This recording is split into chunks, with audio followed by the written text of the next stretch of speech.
இந்த ப்ராடக்ட் நான் நம்பி வாங்கினேங்க. ரூ. 490 போட்டு 25 பீஸ் வாங்கினேன். மொத்தமா வேஸ்ட் ஆயிடுச்சு. ஏன் அப்படின்னு ஒரு கேள்வி கேட்டீங்கன்னு வச்சுக்கோங்களேன், எனக்கு இந்த காமெடி தாங்க ஞாபகத்துக்கு இந்த வருது. குடிமையை வாயால எப்படின்னே சொல்லு. சரி சொல்லாம் போ.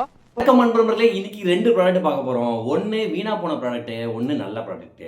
இந்த வீணா போன ப்ராடக்ட்னா என்ன தெரியுங்களா? மஸ்கிட்டோ ரிப்பலன்ட்னு சொல்லி ஒண்ணு அனுப்பிச்சு வச்சாங்க எனக்கு. நான் வந்து அப்பயே சொன்னேன், நல்லா ஒர்க் ஆகுமான்னு கேட்டா, சூப்பரா ஒர்க் ஆகும்னு சொன்னாங்க. சரி ஓகே, மூட்டைப்பூச்சி கொல்லும் மிஷின் மாதிரி இருக்காது, இது மஸ்கிட்டோ கொல்லிங் மிஷின் சொன்னாங்க. சரின்னு சொல்லிட்டு வாங்கிட்டேங்க. இது வந்து ரூ. 490 சொன்னாங்க. சரி பரவாயில்ல, ஒரு 25 பீஸ் அனுப்புங்கன்னு சொன்னா கரெக்டாக 25 பீஸ் அனுப்பிச்சாங்க. நான் என்ன பண்ணேன், ஆன் பண்ணி பார்க்குறேன், மஸ்கிட்டோ வந்து போகல. மஸ்கிட்டோ தேடி கண்டுபிடிச்சி கஷ்டமாக இருந்துச்சு. நான் கஷ்டப்பட்டு கண்டுபிடிச்சிட்டேங்க. கண்டுபிடிச்சி என் கையில் கடிக்கும் போது பக்கத்தில் வச்சு நான் அழுத்துனா மஸ்கிட்டோ நவரவே மாட்டேங்குது, அப்படியே அசையாமல் நிற்குது. அப்போவே தெரிஞ்சு போச்சு, இது ஒரு மூட்டைப்பூச்சி கொல்லும் நவீன மிஷின் தான் அப்படின்னு சொல்லிட்டு. அதனால் நான் வெப்சைட்டில் ஆடெல்லாம் பண்ணல. இது வந்து நமக்கு வேஸ்ட்டு தான். சரி, அந்த ப்ராடக்ட் வேஸ்ட் ஆகிடுச்சு. அதனால் நான் அது கெட்ட கனவாக நினச்சி மறந்துடுறேன். இப்போ வந்து இன்னொரு ப்ராடக்ட் என்னென்னு பார்த்தீங்கன்னா, இந்த 4 வீல் சஸ்பென்ஷன் கிட்டு 900 ருபீஸ்.